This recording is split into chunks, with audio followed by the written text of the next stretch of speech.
Morning. Welcome to the Minnesota Association of Realtors e-video. My name is Chris Galler. Today we're going to talk about, again, the first-time home buyer credit, which has had some substantial movement in the Senate and will soon, we hope, pass. But it's been changed, and we need to let you know how the changes work, as well as address some of the concerns many of you have addressed with us.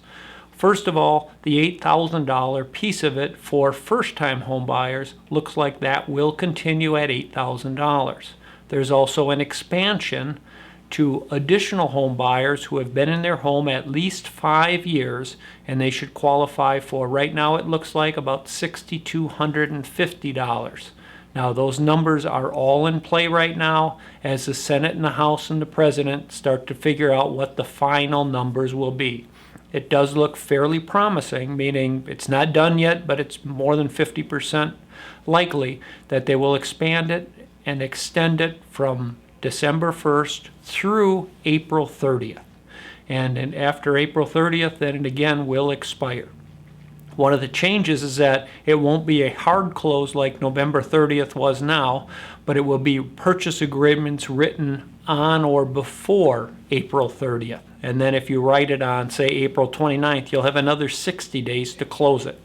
We will give you more details on that as it moves forward. I also would like to address some members who have had concerns about this and why MNAR is supporting it. There are about 7 reasons why this is good for the real estate industry and good for neighborhoods at this point in time. The first issue has to do with home prices themselves. Without the incentives, you've seen where home prices have started to increase. Please keep in mind that the increases tracked are month-to-month increases. So this week, the Case-Shiller report came out, and it showed from July to August of 2009, home prices increased. If you compare, though, August of 2008 to August of 2009, home prices have not increased. We believe there'll be another month-to-month increase from August to September, and probably an increase from September to October, of which then we expect that it'll probably fall off. That's because activity is going to slow down significantly as you take the first-time home buyer credit out of the marketplace, and we think you'll begin to see some slowing of home sales, especially with the holidays and winter approaching. The second reason is that it's probably a ways yet for home prices to stabilize. We know that January, February, March, December obviously are not good housing months, and this will help move some move-up buyers into the marketplace. By extending it on to people that have been in a home for 5 years, you will get more move-up activity, and move-up activity will increase the median price range. The next has to do with the foreclosure situation. We know that the unemployment rate is going to continue to increase for at least the next 2 quarters. That's a concern because people without jobs are not probably able to afford their homes. The concern there is, let's say I'm a responsible homeowner, I've been making my payments, and I suddenly lose my job. My biggest monthly impact is probably my mortgage payment. In the past, people have sold their homes in order to get away from that payment and decided to rent. If we don't have any buyers in the marketplace, they're not going to have buyers to purchase their home. That means they go into foreclosure. That adds to a whole bunch of other problems for us, as you're already aware. The economy still has a ways to go. We know that everybody is touting the fact that GDP was up in the 3rd quarter. If you actually look at the number, consumer spending was not up. So most of that growth was in government stimulus spending.